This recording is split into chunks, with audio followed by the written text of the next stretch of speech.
PBD, about a minute and a half here. I want to follow up on that. The state of the Democrat Party, if you were to look at this just through business terms, is this a Democrat Party that is looking like they're going to revamp, to redo their marketing and their approach? Or do you think as if they're going to double and triple down on their belief system? Predict, your book is the next 5 moves. What do you think is the Democrat Party's next move? Tease it out and then we'll continue through the break. Sure. Listen, you hope they double down. Please double down. Go ahead. Do it. Go ahead and double down and not learn from your mistakes. That's kind of like you got a 7-game series you're playing against another team in the World Series or basketball, and you see what plays they keep playing. You double down game 2, you double down game 3, you double down game 4, you get swept. It's double dumb to do that. I don't think they're going to do that. But I think what happened, and if you want to come back to the next segment, I think the one person that screwed the whole thing up for Democrats is the great Barack Obama. He's the one that destroyed the whole thing. Obama is to blame? Explain. So if you think about what happened the last 18 months with the conservative movement, just kind of go through 18 months ago puts us June of 2023, okay? June of 2023 is 2 months after DeSantis comes out with his book, and the conservatives were second-guessing Trump. You had kind of seen different factions. They're like, hey, you know, Trump is done. We got to move on and we got to go with DeSantis. No, we got to go with this. And now, you know, the establishment. No, Nikki Haley. If you guys really get Nikki Haley, I'm all in. I know we got to go with this person. And what does Trump do? He's like, I'm sorry, what are we doing? I'm the guy.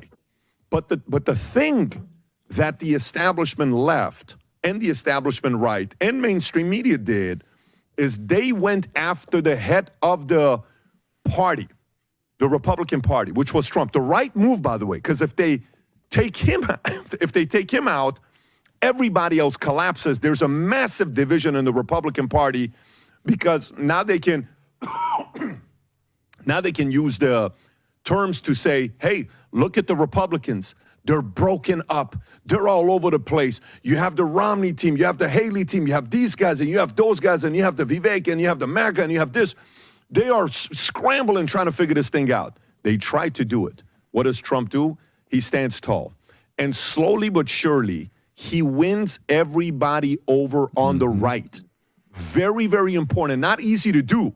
It was very, very hard because the DeSantis movement was very strong at the early stages of it, and we had him on the podcast, and we had great conversations with him there.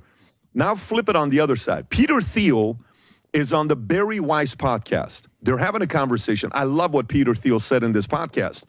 He says, you guys don't realize how important 2024 was because he says, I remember when Musk said, I believe 2024 will be the most monumental election of our lifetime. And he says, Peter's like, look, when I hear stuff like that, I'm kind of like, give me a flipping break. He says, so I called Elon. He's telling the story. And he says, I told Elon, you can't tell me it's the most monumental election. How can you say that? He says, let me tell you, here's why it is.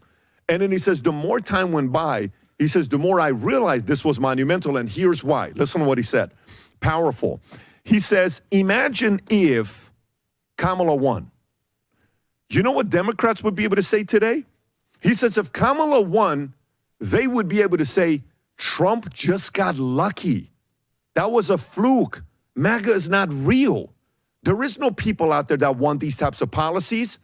That was a guy that just got lucky one time. It'll never happen again. And they wanted to destroy this entire movement. And by the way, within the movement, you would have Turning Point USA. They would have tried to destroy and divide everybody. You got the MAGA. Correct. You got everybody. They try.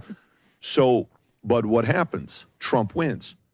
So Trump winning, what was a fluke? Oh, the 2020 election was a fluke. Yeah, that's right. So that was a fluke. And by the way, who chose Biden over Hillary to be the person for 2020? This guy named Barack Obama. And Barack Obama to the left is the black Jesus. That's their God. That's their MJ. That's the guy that walks on water in their eyes, right? And then you see him on stage and his voice no longer has credibility. What? You see him on stage, he doesn't sound like himself anymore. Are you kidding? This is the 2004 DNC, one of the greatest speeches ever given in political history. That guy lost it.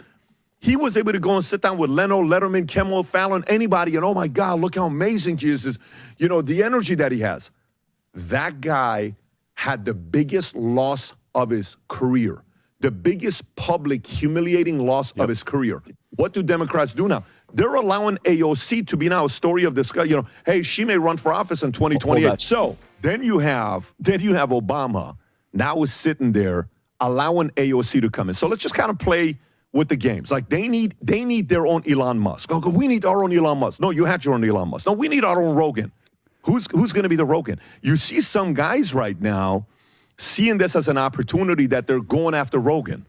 And they're guys that were on Rogan 4 or 5 times. I won't say their names, 4 or 5 times. That now they're turning against Rogan and trashing Rogan. But the same people that were trashing Rogan were the same people that supported Bernie Sanders. But now Bernie Sanders supports Elon Musk. So what the hell? Who is your God now? They don't have anybody right now. Look, this is not a small loss, Charlie. This is if the conservatives, if Trump and the folks that are working closely together, if they can stay united and fight privately, disagree privately, if they can do that, this is a 12-year run. They don't have a solution right now. Their ideas suck. Family ideas they had suck. Hey, you can go get puberty blockers to kids. And, you know, are you kidding? Like common sense is sinking in. And bad policies got exposed in 2024 in waves we've never seen before. And by the way, that's what happens when you try to bully people. They're eventually going to be like, I'm out. I'm not with you anymore.